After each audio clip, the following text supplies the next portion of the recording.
بیٹا، ریوڑ سے کبھی جدا نہ ہونا، دور کبھی نہ جانا اور ہمیشہ میری بات ماننا۔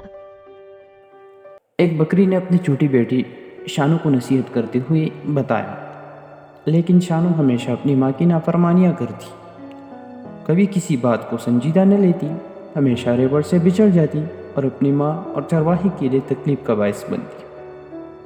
خیر، دن گزرتے گئے اور ایک دن شام کے وقت شانو ریوڑ سے جدا ہو کر ندی کے الٹ سمت میں جانے لگی، یہ معلوم کرنے کے لیے کہ پانی کہاں سے آتا ہے۔ چلتے چلتے وہ جنگل میں کھو گئی اور اب تو رات بہت ہو چکی تھی۔ وہ بہت روئی، اپنی ماں کو یاد کیا، خود کو کوستی رہی، لیکن بہت دیر ہو چکی تھی۔ شیر کی آواز سنی تو ڈر کے مارے بے ہوش ہونے والی تھی۔ دل میں اللہ سے دعا کی، وعدہ کیا کہ کبھی بھی اپنی ماں کی نافرمانی نہیں کروں گی، بڑوں کا کہا مانوں گی۔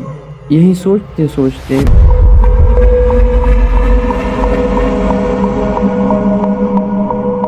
اس کی آنکھ لگ گئی۔ اچانک اس نے اپنے قریب کسی چیز کو محسوس کیا۔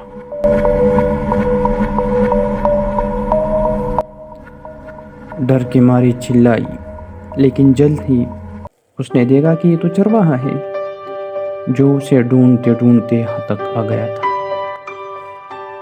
اس کی جان میں جان آ گئی، وہ بہت زیادہ خوش ہو گئی، اور جب ریوڑ میں پہنچ گئی تو اپنی ماں سے لپٹ کر بہت روئی، ماں سے معافی مانگی اور پھر زندگی بھر کبھی ماں کی نافرمانی نہیں کی۔